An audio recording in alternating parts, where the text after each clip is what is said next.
সংসদে হামলার বিষয়ে এবার সরাসরি কেন্দ্রের বিজেপি সরকারের দিকে আঙুল তুললেন কংগ্রেসের সাংসদ রাহুল গান্ধী। তার বক্তব্য, কেন্দ্রের বিজেপি সরকারের ভ্রান্ত নীতির কারণে বেকারত্ব এবং মুদ্রাস্ফীতি ঊর্ধ্বমুখী এবং সেই কারণেই সংসদে এই হামলা।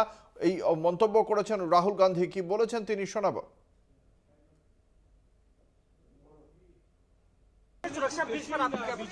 सुरक्षा सुरक्षा ब्रीच हुई है, वो है, बट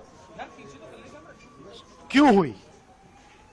जो देश में सबसे बड़ा मुद्दा है, बेरोजगारी का मुद्दा, जो पूरे देश में उबल रहा है, मोदी जी की पॉलिसीज के कारण हिंदुस्तान के युवाओं को रोजगार नहीं मिल रहा है।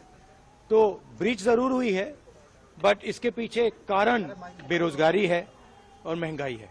धन्यवाद। सुरक्षा ब्रीच हुई है, वो है, बट क्यों हुई? जो देश में सबसे है, बेरोजगारी का मुद्दा, जो पूरे देश में उबल रहा है, मोदी जी की पॉलिसीज के कारण हिंदुस्तान के युवाओं को रोजगार नहीं मिल रहा है। तो ब्रीच जरूर हुई है, बट इसके पीछे कारण बेरोजगारी है और महंगाई है। धन्यवाद। আপনাদের জানিয়ে রাখি, রাহুল গান্ধীর এই বক্তব্য খুব স্পষ্টভাবে এর আগে বারংবার বিরোধীদের পক্ষ থেকে যেটা বলা হয়েছে যে কেন এই হামলা হলো, সিকিউরিটি ক্ষেত্রে যে ল্যাপসগুলো হয়েছে, অর্থাৎ যে গাফিলতির কথা হয়েছে সেই গাফিলতির কথা কিন্তু আমরা বিরোধীদের মুখে শুনেছি, যার জেরে ইতিমধ্যেই 14 জনকে সাসপেন্ড করা হয়েছে। যে দুজন বাইরে ছিল, নীলাম এবং অমল শিন্ডে, তারাও কিন্তু তাদের মুখেও কিন্তু আমরা শুনেছিলাম যে একই কথা, তারাও কিন্তু এই বেকারত্বর কথাই বলেছিল। কি বলেছিলেন সেদিন নীলাম আমরা শোনাবো। नीलम है और हर बंदा हमारी तो ये जो पटाखे फोड़े आप लोगों ने, नारेबाजी की, क्या नाराजगी है आपकी?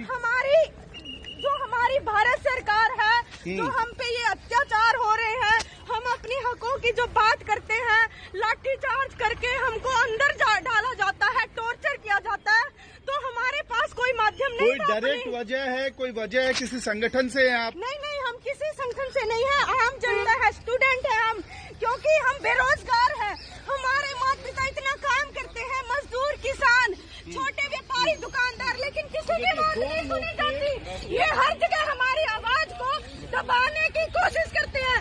ये तानाशाही नहीं चलेगी, तानाशाही बंद करो, तानाशाही बंद करो, तानाशाही नहीं चलेगी। भारत माता की जय। এই মুহূর্তে আমাদের সঙ্গে টেলিফোন লাইনে রয়েছেন রাজ্য বিজেপি সভাপতি সুকান্ত মজুমদার। প্রথমেই আপনাকে কলকাতা টিভির পক্ষ থেকে স্বাগত জানাই। রাহুল গান্ধী, কংগ্রেস সাংসদ, তার অভিযোগ যে কেন্দ্রের বিজেপি সরকারের ভ্রান্ত নীতির জন্যই বেকারত্ব এবং মুদ্রাস্ফীতি ঊর্ধ্বমুখী এবং সেই কারণেই এই ধরনের ঘটনা ঘটছে। আপনার প্রাথমিক প্রতিক্রিয়া জানতে চাইব। নিজেই ভ্রান্ত যে সে আবার দেশের অর্থনীতি ভ্রান্ত নাকি সেদিকে বলছে, নিজেই জানে নাকি। এখানে ইপিএফ এর ডেটা থেকে শুরু করে সমস্ত ডেটা বলছে দেশে কর্মসংস্থান বাড়ছে, জিডিপি বাড়ছে। দেশে এই বামপন্থীরা সারা জীবনই বেকার থাকবে। এরা দেশের আজাদি ঝুটা হ্যাঁ বলেছিল, স্বাধীনতা মিথ্যে বলেছিল, দেশের সংস্কৃতিকে এরা বিশ্বাস করে না। তো এই কংগ্রেস, অর্থাৎ মেকেলে পুত্র এবং মার্কস পুত্র যারা আছেন, তারা সারা জীবনই এই ধরনেরই থাকবেন, এদের কোনো পরিবর্তন হবে না।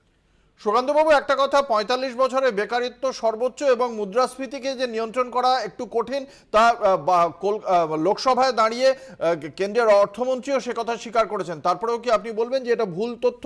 না, একদম ভুল তথ্য আপনার কাছে। আপনি পলিটিক্যালি মোটিভেটেড হয়ে কথা বলছেন। অক্সফাম রিপোর্টটা ভুল বলছেন। আপনার কাছে তথ্য নেই। ভারতবর্ষের মুদ্রাস্ফীতি স্বাধীনতার 75 বছরে প্রথমবার আমেরিকার থেকে কম হয়েছে মোদী সরকারের আমলে। আপনি দেখেন, আপনাকে চ্যালেঞ্জ করছি আমি, 75 বছরে একবার কংগ্রেস আমলে, তৃণমূল যখন কংগ্রেসে, তৃণমূল আর গত 45 বছরে বেকারিত্ব, ওটা সম্পূর্ণ মিথ্যে ডেটা। ওটা সরকারি ডেটার কথাই, সরকারি ডেটাতে আসুন, আপনি ইপিএফ এর তথ্যে আসুন।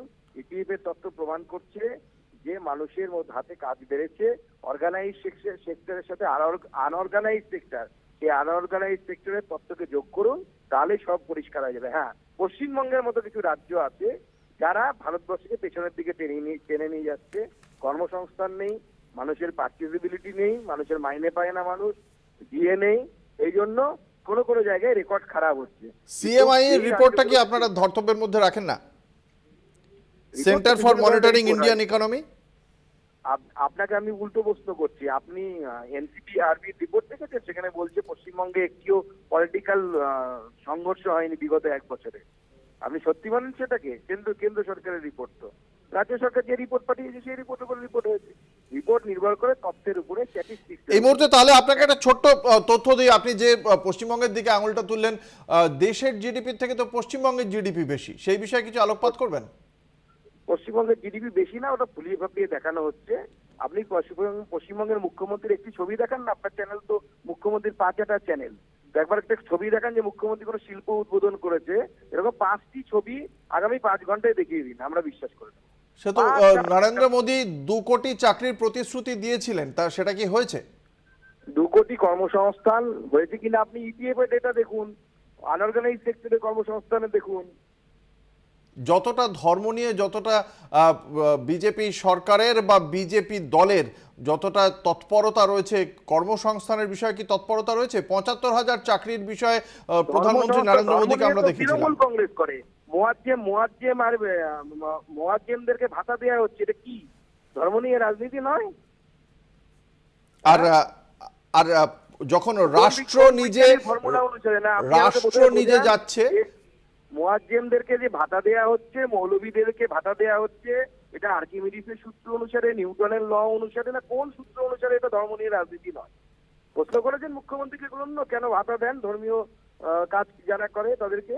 সেখানে তো পুরোহিতদেরও দেওয়া হচ্ছে, বাকিদেরও দেওয়া হচ্ছে। কেন দেওয়া হচ্ছে? আর পুরোহিত তার মানে রাষ্ট্র যদি একটা ভূমি পূজা করে সেটা সঠিক? কোথায় রাষ্ট্র ভূমি পুজো করছে? মানে প্রধানমন্ত্রী যদি ভূমি পূজা করে কোনো মন্দিরের, তাহলে সেটা সঠিক? প্রধানমন্ত্রীকে ভূমি পুজো করার জন্য কমিটি ডেকেছে, সরকারের টাকায় মন্দির হচ্ছে না। আপনার কাছে ভুল ইনফরমেশন আছে। না, সরকারের টাকায় মন্দির হচ্ছে আমি সে কথা বলছি না, যে প্রধানমন্ত্রী যদি ভূমি পূজা করে সেটা সঠিক। প্রধানমন্ত্রী কেন, মুখ্যমন্ত্রী ভূমি পুজো করতে পারে। মুখ্যমন্ত্রী তো করেছেন, উনি জগন্নাথ মন্দির তৈরি করছেন, ওটা বেঠিক? আপনি বলুন হ্যাঁ ওটা বেঠিক। মুখ্যমন্ত্রী যদি জগন্নাথ মন্দির তৈরি করতে পারেন, তা আবার সরকারি টাকাতে, তা যদি সঠিক হয়, তাহলে প্রধানমন্ত্রী সরকারি টাকাতে করছেন না, শুধু ভূমি পূজনে ওনাকে ডাকা হয়েছে, উনি গেছেন ভূমি পূজন করতে, এতে অসুবিধা কোথায়? দেখা যাক শেষ পর্যন্ত আপনাদের বক্তব্যকে কিভাবে নেন আমজনতা, সেদিকে তো অবশ্যই আমাদের নজর থাকবে। ধন্যবাদ। আমাদের সঙ্গে কথা বলছিলেন রাজ্য বিজেপি সভাপতি সুকান্ত মজুমদার।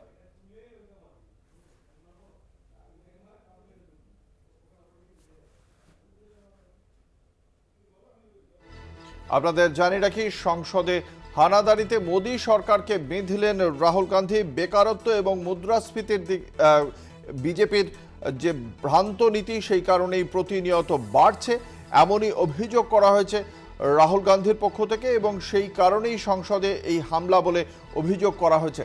আপনাদের জানিয়ে রাখি, বেকারত্ব এবং মূল্যবৃদ্ধির কারণেই সংসদে হানাদারি, এমন কথাই বলছেন রাহুল গান্ধী। বিরোধীদের পক্ষ থেকে বারংবার বলা হয়েছিল এই বিষয়, কিন্তু বিরোধী সাংসদদেরই সাসপেন্ড করা হয়। 2001 সালে যখন এই ঘটনাটি ঘটে, তখন 2 দিনের জন্য সংসদে এই বিষয় নিয়ে আলোচনার আবেদন জানিয়েছিলেন অটল বিহারী বাজপেয়ী, কিন্তু এক্ষেত্রে 4 দিন পরেও সেই সংক্রান্ত কোনো আলোচনা হলো না। আমাদের সঙ্গে এই মুহূর্তে টেলিফোন লাইনে রয়েছেন জয়প্রকাশ মজুমদার, তৃণমূল কংগ্রেসের পক্ষ থেকে মুখপাত্র। প্রথমেই আপনাকে কলকাতা টিভির পক্ষ থেকে স্বাগত জানাই। আজকে আমরা এই রাহুল গান্ধী বলেছেন বেকারত্ব এবং মুদ্রাস্ফীতির জন্যই এই বিজেপির ভ্রান্ত নীতি, এবং সেই জন্যই বেকারত্ব মুদ্রাস্ফীতি বাড়ছে, এবং সেই কারণেই এই সংসদে হামলা। কিভাবে দেখছেন এই বক্তব্যকে? দেখুন, একটা কথা তো অনস্বীকার্য যে 5 জন কি 6 জন যুবক যুবতী, নতুন ভারতের এরা প্রতিনিধি, তারা যে ঘটনাটা ঘটিয়েছে তার পেছনে এখনো পর্যন্ত কেন্দ্রীয় সরকার কোনো জঙ্গি গোষ্ঠীর যোগাযোগ বলেনি। তারা এক একজন এক একটা প্রদেশে, তারা এক জায়গায় হয়ে, এবং তাদের বক্তব্যও হচ্ছে যে চাকরিহীনতা, বেকারত্ব এবং ইলিউশন ড্রিম, মানে স্বপ্ন ভঙ্গের কাহিনী তারা বলেছে। আর উল্টো দিকে কেন্দ্রীয় সরকারের সংসদকে সুরক্ষা দেওয়ার যে কথা, স্বরাষ্ট্র দপ্তর ইত্যাদি, সেটা যে সম্পূর্ণ ভঙ্গুর, নড়বড়ে, ভেঙে পড়েছে, সেটাও এরা প্রমাণ করে দিয়েছে। এরা জঙ্গি গোষ্ঠী নয়, কিন্তু নিজেদের অসুবিধের কথা বলতে তারা একটা এক্সট্রিম পদক্ষেপ নিয়েছে, একটা অদ্ভুত ভাবে তারা নিয়েছে। তারা জীবনের বাজি রেখে তারা এটা করেছে নিজেদের সমস্যার কথা তুলে ধরার জন্য। তারা জঙ্গি গোষ্ঠী নয়।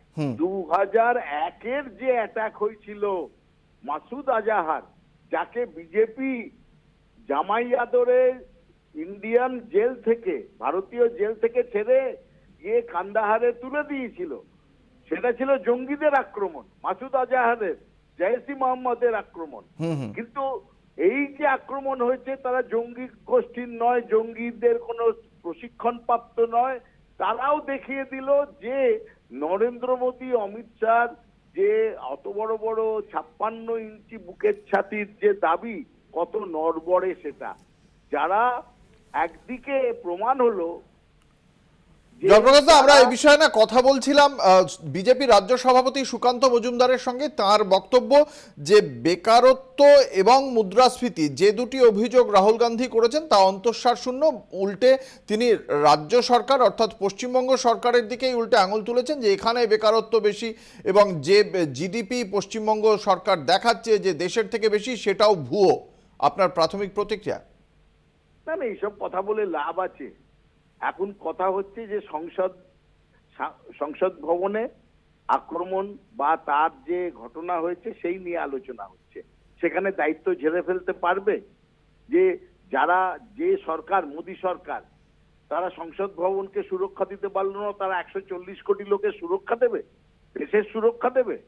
এটা একদিকে এটা প্রতিষ্ঠিত যে তারা হচ্ছে অতি অপদার্থ, দেশকেও সুরক্ষা দিতে পারবে না, 140 কোটি লোককেও সুরক্ষা দিতে পারবে না। উল্টো দিকে যারা এই কাণ্ড ঘটিয়েছে তাদের কি দাবি ছিল সেটা যদি কেউ শোনে, তাহলে দেখবে তারা এই বেকারত্বের কথা বলছে বলেই জীবন পণ করে এই ঘটনা ঘটিয়েছে। সেটাকে উড়িয়ে দেওয়া যায়? কি বলছেন উনি? 2 কোটি করে বছরে চাকরি দেবেন বলেছিলেন এই নরেন্দ্র মোদী ক্ষমতায় আসার আগে। আজকে যদি 10 বছর উনি ক্ষমতায় থাকেন, এই যে সামনের নির্বাচনের আগে পর্যন্ত, তাহলে কত হয়? 20 কোটি লোকের চাকরি হওয়ার কথা ছিল। এগুলো জানেন না সুকান্ত মজুমদার? নাকি অঙ্কে কাঁচা? 20 কোটি লোকের চাকরি। আর আজকে ভারতের বেকারত্ব হচ্ছে সারা পৃথিবীর মধ্যে সব থেকে ভয়াবহ। মূল্য বৃদ্ধি, মানুষের পেটে লাথি মেরে চলছে এই নরেন্দ্র মোদী সরকার। তার প্রতিবাদ হবে না? আর সেই প্রতিবাদ হলে সঙ্গে সঙ্গে বলবে পশ্চিমবঙ্গের কথা। সারা দেশটা জ্বলছে, মণিপুর জ্বলছে, মানুষ খেতে পাচ্ছে না, বেকারত্ব। তার দিক থেকে মুখ ঘুরিয়ে অন্যদিকে সেন্ট্রাল ভিস্টা হচ্ছে, আর নয়তো রাম মন্দির হচ্ছে। ধর্ম দিয়ে মানুষের পেট ভরবে? এই প্রশ্ন আজকে সাধারণ মানুষ করছে। ধন্যবাদ। আমাদের সঙ্গে ছিলেন তৃণমূল কংগ্রেসের মুখপাত্র জয়প্রকাশ মজুমদার।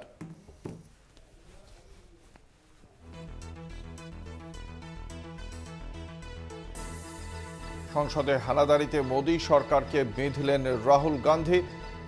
কেন্দ্রের ভুল নীতির কারণেই বেকারত্ব বাড়ছে, দাবি রাহুল গান্ধীর।